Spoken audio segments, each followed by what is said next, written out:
Thank you. How's everyone doing? Can you hear me? I'm going to have to do a little leaning over. So first, I just want to say thank you to Betterment for giving me a chance to talk about some ideas I've been having. And thank you to all of you. This is the first time I'm giving it, so you're all officially my guinea pigs. Real quick, introductions. My name is Orion Delwaterman. I'm a senior software engineer at Greenhouse Software. If you're not familiar with Greenhouse, we build hiring and onboarding software. Essentially, we help companies hire the right candidates and get them up to speed as quickly as possible. We are hiring, so if you're interested, come find me and we can chat. So, before we get started though, I have to tell you about this amazing new technology I just found out about. It's called the Promised Land. The code is more elegant and easy to understand. Your servers will be more performant and use less resources. It's self-healing code. Exceptions only happen once and then they fix themselves. And then every Friday it makes you an ice cream sundae. I'm kidding, of course. There is no perfect software. But I'm willing to bet that part of the reason that you are here is that there are parts of your application that makes you feel like this. So we're all looking for that magic solution. And one day you may hear a talk or you read something that will go something like this. It'll show the exact problem that you're having. It'll be this new tech that's really crazy and amazing and really gets you going. And then they'll do a quick rewrite of the problem code, and magically before your eyes it'll appear as if this is your production code. And this will be your face. But often what's missed in these kinds of talks is the journey. What are the steps that we actually take to get from where your code is now to where you want to be? So I want to spend some time today to explore this journey by talking about a recent upgrade we did at Greenhouse. This is basically an informal case study. We upgraded from Rails 3.2 to 4.2. Yeah, I know, not 5 to 4.2. And I want to talk about this for three reasons. One, we just did it, so it's very familiar to us. Two, it's not really a controversial code change. Everyone should be going to 4.2 by this point, or else your security is going to go out the window. And in theory, this should be an easy change, right? Bundle, update Rails, fix your broken tests, deploy your code, go get an ice cream sundae. But it wasn't easy. First off, bundle, update Rails, fix your tests. We have a really, really large code base with a lot of commits. Not only that, our code base is constantly in flux. We're shipping 40 features per week, and we have a really large team working on this. Deploying. We have thousands of customers, hundreds of thousands of active users, and over 300 gigs in our database. And we've got SLAs. We can't stop the app. There is no freezing of the world. There's nothing. So we're going to focus on two areas of study. We're going to look at development and deployment. So what are the challenges we face when we're doing this? Well, like I said, we have a very large code base, 400,000 lines of code. And it's going to take some time to make these changes. Not a week, not 2 weeks. It took us over the course of 6 months in the real world. Now that's because of project priority shifting and such, but this takes a long damn time. Like I said, code is in constant change. We're shipping about 40 features per week. So even when you think you've got a working branch, chances are that some developer has introduced some changes that are going to break what you've got. And also, this can be a new paradigm for developers. Now, some developers are really up to date on Rails. They really keep on top of the new changes that are coming out, but some don't. Some of the developers at Greenhouse, this is their first time working with Rails. So all they really experience is Rails 3.2, and maybe they're not up to date on the changes that are coming down. So let's talk about what our normal feature development process is like, and I imagine this is the same for pretty much everyone here. We have our master branch. Oh, come on. We have our master branch here, and when you make a feature, when you work on a ticket, you cut a branch, you make your changes, and then you move it back in. But this isn't going to work for us for a number of reasons. First, it's branch drift. It's too easy for breaking changes to be introduced into master while you're working on this branch. There are too many changes to comprehend. We need a smaller set of stories and smaller pull requests for developers to be able to just grok what we're doing. And also, it's not possible for multiple developers to work on this upgrade. Now, I've personally watched two different companies, the hero coder who goes in and boots everything up to the next version of Rails, and boy, are they miserable at the end. So we didn't really want to do that. So we came up with this strategy, which we called the dual master branch strategy. First, we created a second master branch called Rails 4 Master. We started doing daily rebases of Rails 4 Master on Master, so the branches were actually fairly close all the time, and we always had the latest changes, so we knew if anything broke. And then we had two different paths for commits. Whenever we encounter an issue or a bug, we try and determine if the fix could only be applied to Rails 4, or if there was a fix that could work for both Rails 3 and Rails 4. And depending on that fix, we would apply it to different branches. And so let me give you a little diagram here. So here we have branch master, we have Rails 4 master. You can see this is like a bug where we've identified that it only works, the fix will only work on Rails 4. So you make a new branch and then you commit it back to master. But for those cases, and these are the cases we really preferred, where you can make a change where it works in both code bases, we'd actually cut a branch direct from master, get that working, commit back up to master, and then rebase off of it. So what are the advantages of this? Well, it keeps the branch divergence small. If you can put as many changes into master as possible, the difference between your two branches are going to be smaller than you would think, smaller than it could be. Also, changes were tested and shipped in smaller pieces. This is really important. You don't want to have to hold 50,000 changes in your head. You want to hold as little as possible. So by doing this, we could change something, test it, fix it, and then forget about it. And then finally, multiple developers can work on this project at once. We can break things into smaller stories, and then those stories can be parallelized and improve our speed of development. And finally, this is something I don't think we think about enough as developers. It's establishing good patterns early, right? So developers see patterns in the code. If you can change those patterns, they're more likely to replicate it. Let me be blunt. Everyone here copy-pastes code. Get rid of the bad code, so they copy-paste the good code.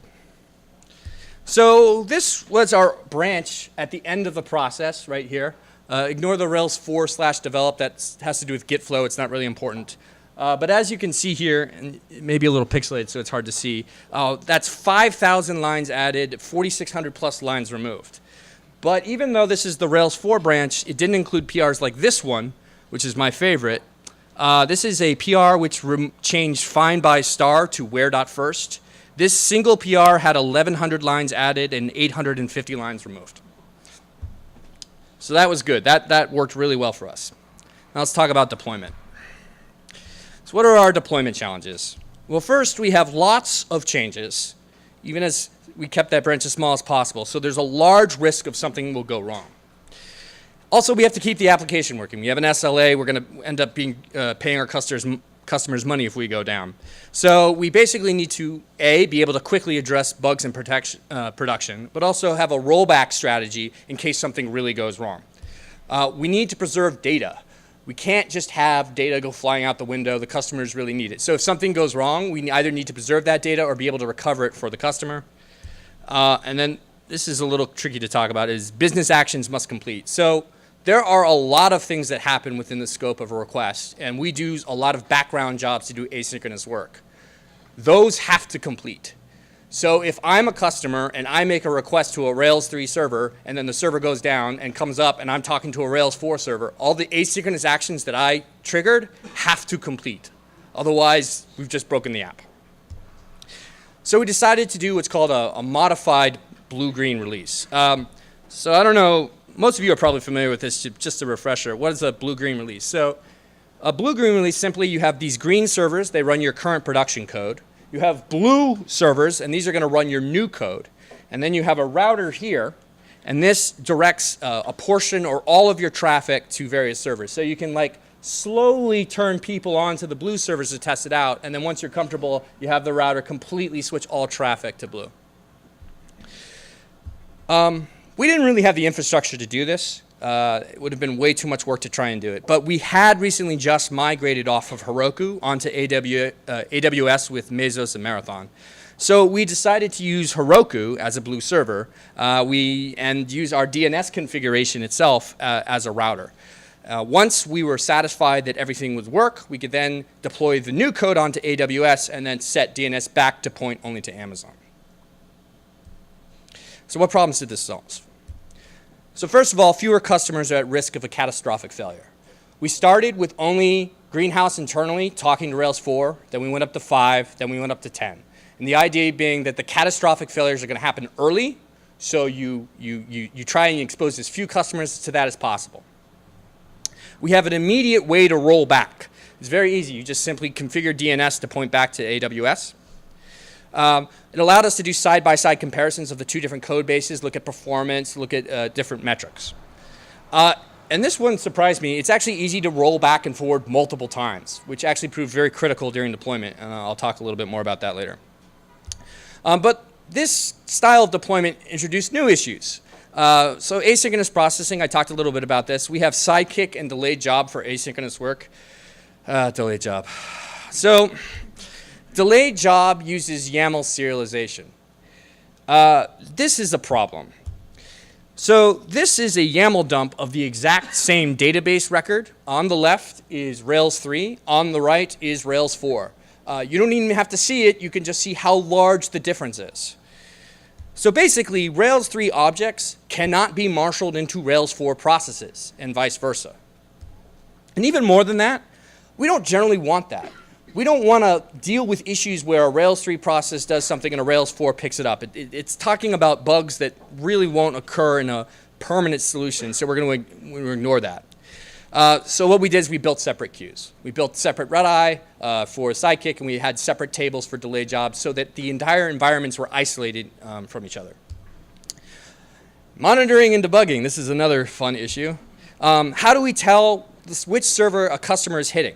How do we determine if a bug is caused by Rails 4, if it's an unrelated issue, and how do we do performance issues specific to Rails 4? We got a lot of solutions here. We appended a header, xguy blue, to every response. We prepended all of our log lines with Rails 4 so we could tell which server was logging. We set up separate rollbar environments for reporting exceptions, and we used separate New Relic environments. So we have a very complicated deployment plan, and there are a lot of details to cover. So the first thing we did next is we wrote up a runbook. For those of you who don't know, a runbook is just basically a to-do list. It's so that if I got hit by a bus, someone else could take the book and immediately do the deploy. This is our runbook. This was written on wiki page, but printed out, it's 12 pages long. So, and that includes not only how to deploy, how to roll back, how to monitor, all these various details that we needed to keep track of. And then we practice. We practice multiple times on our UAT environments. So look at everything we did. We spent a month of preparation. We put in diagnostic tools. We had practice deployments, and even things I didn't fully cover in the slides. We had full regression tests of code. We did a 24-hour window to try and capture all user actions so we could be confident that the code works. And we had Rails 3 master frozen during deployment. So everything's going to go right, right? Big smile. No. So let's just go through. We encountered a whole bunch of issues. First, there was differences between Heroku and AWS that drove us up the wall. We used a plugin called TinyMCE for HTML editing. Lo and behold, it does dynamic JavaScript loading, which caused major problems for versioning. DNS configuration was not as sticky as we thought, so we had to rewrite that on the fly. And there were a couple of partner integrations as well as a lot of miscellaneous bugs. So on the fly, we shipped 7 hotfixes and 3 rollbacks over the course of this. But it's not technically, it actually succeeded. We had been working together for quite a while, so we were very quick and adaptable as a team. And also because we were allowed to do a lot of temporary rollbacks, whenever we encountered something that was like really scary, we just rolled back. And then we could breathe and then take the time to look at the code and figure out what was going on rather than sitting there panicking while customers are calling. Hooray. So, here are all the challenges we faced during our Rails 4.2. Large code base, code constantly changed. We have this new paradigm for developers. Large risk in terms of shipping. We have SLAs we have to deal with. We have data integrity, business actions. Why do you care, right? What does this have anything to do with the shiny new tool that you just saw and that you really want to implement? That new pattern or technology is not going to accurately tell you the challenges you're going to face to implement. No talk comes with a how-to manual that's going to tell you exactly how to put it into your code base. Code in these talks are like jet skis. They're small, able to quick change directions, and they look really cool. But with production code, you face a lot more challenges, and you're simply just not that nimble. Your production code, it's like a container ship, and changing course takes a lot of thought, planning, and effort. For this upgrade, these simple steps transform from this to this. So the next time you see that shiny new solution and you think about how that's going to upgrade and make your system awesome, make sure you spend the time to think about how your code, your systems, and your company would get there. Because otherwise, it's really easy to end up like this. That's it. That's it.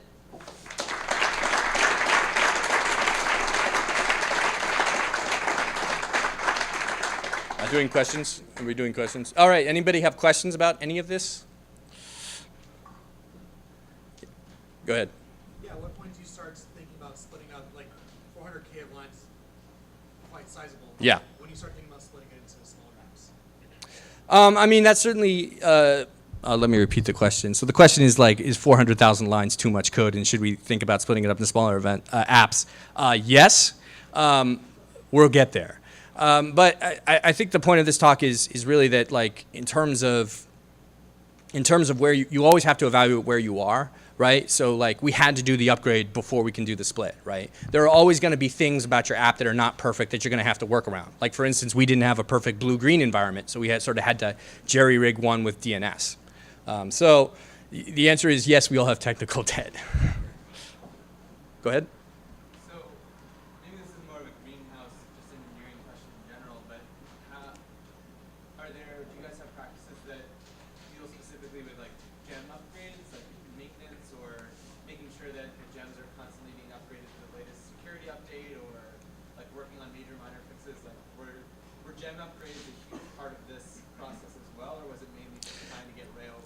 Yeah, so the question was about what is the greenhouse process for doing upgrades in terms of gems and versions. What I didn't cover in this slides is even before we started the Rails 4 project, there was a mad dash in terms of upgrading gems. I'm making this sound like there's all this technical debt at Greenhouse. There's a little, but I think the reality of startup world is you spend a lot of your first few years building your features and getting your app to run and finding your customers, and then you turn around and you're like, yay, we're making money, and then you look at your code base and you're like, oh, right? So like, that is sort of where we're at with Greenhouse. We're in a solid place, we're doing well, we know what we're doing, and now we're getting into the more adult phase in terms of now we have to make this application solid. And in terms of talking about procedures, we actually have like a Slack bot that bothers us every day that tells us about vulnerabilities and what gems to upgrade. And that's been part of the process in terms of getting us to be quote unquote more adult. Go ahead. Would you follow the same process again, or is there anything that you would do differently when you upgrade to Rails 5, for example? So the question was, would I follow this process again or do anything differently when we upgrade to Rails 5? So there's already a number of things at Greenhouse that we're doing. The infrastructure team has put on their roadmap an official way to do blue-green releases, so we don't have to do this complicated Heroku thing. And there's also a bunch of things we've put out on the roadmap that we want to do before we even begin that process. Number one is getting rid of delayed job. Yeah. I think personally, I would like to stretch the process out longer. So like, take as many of the big chunks as you can and get them into small, manageable pieces and do them separate from the quote-unquote official upgrade. Yep. I have an interesting question about the process. So you mentioned SLS, right? How do you handle SLS? How does it impact your cadence? I'm sorry, SLS? SLA? Oh, SLA? Reported issues or bugs. How do you switch focus to fixing that in your cadence? So part of the process in terms of deployment is we actually did meetings with what's called our, let me repeat the question, I'm sorry. The question was about SLAs and what we did in terms of serving those needs. During the deployment window, we had actually previously worked very closely with our customer success team. We had a representative. Customer success is basically chat support. And so we were constantly talking to them throughout the deployment process. Everybody knew what was going on, and so anytime there was a problem, they would talk to the rep down there who would chat with us. So we're keeping a close eye. As well as that, we were literally sitting on rollbar just looking for new exceptions, and then we were just tracking it that way.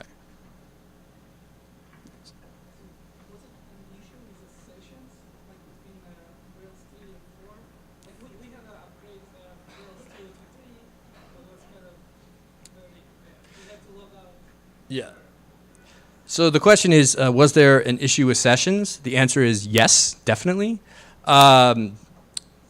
We had to do things like we forced logged out users whose session had been older than 6 months.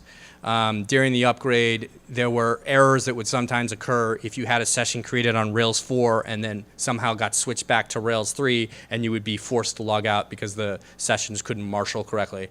I imagine that there are some people here who got hit with that bug. I apologize. Yeah, sessions are tricky. Yeah, I mean, with these upgrades, there's millions of tiny little things that can go wrong, right? There's all these details. These code base is just unbelievably large to try and even know. And even when you think you know it, like tiny MCE, you don't realize what it's actually doing sometimes. In the regression plan that you had created, how much of that was already created before this, and how much of that was created in the anticipation of having to do all of that in the prep work for this, and how did you go through the huge code base to create that? Okay, so the question was about in the regression testing, was that already in place or did we create one before? The answer is basically half and half. We do have manual QA at Greenhouse, and they had created a regression plan that they didn't really use as much because we got an automated test up to a point where we felt comfortable about that. For this, they sort of dusted it off and redid the whole app. And they actually found out a bunch of places where automated testing wasn't great, which was beneficial.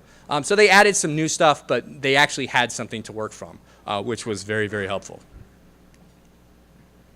Yep. It's a little bit hard, but out of all the things that you dealt with in that 6 months, what do you think like is the weirdest or hardest or most surprising thing about that upgrade that you didn't see coming at all? I mean, luckily you had the rollbacks, but like. This is a hard question. So the question is, what is the hardest or most surprising thing we found during the upgrade? I would say it would be Tiny MCE. So for those of you who are not familiar, Tiny MCE is this HTML editor, and we had to upgrade the gem as part of the process of the upgrade. Now, if you're familiar with how assets work in the asset pipeline, all your assets in production get generated with this MD5 hash, which is how you make sure that you don't have older versions of JavaScript loading newer versions of files. Tiny MCE does not do that.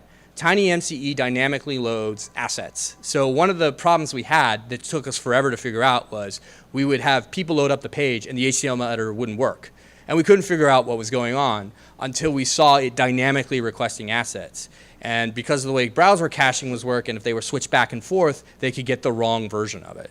That was really annoying. And you know, based off the way assets are built, I was very surprised to see that in a gem, to see that kind of dynamic loading done. Yep. The question is, how do you fix that?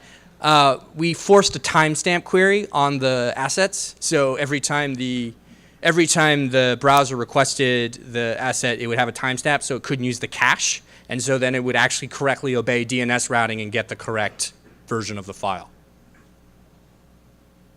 Yep. What was the reason why you switched from Heroku to AWS? Did you switch from Heroku to AWS? We switched. So we had switched from Heroku to AWS. We used Heroku as a temporary blue server. We are now permanently on AWS. We have shut down Heroku. And if your question is why did we shut it down, our database is too big. Any other questions? All right, great. Thank you, guys.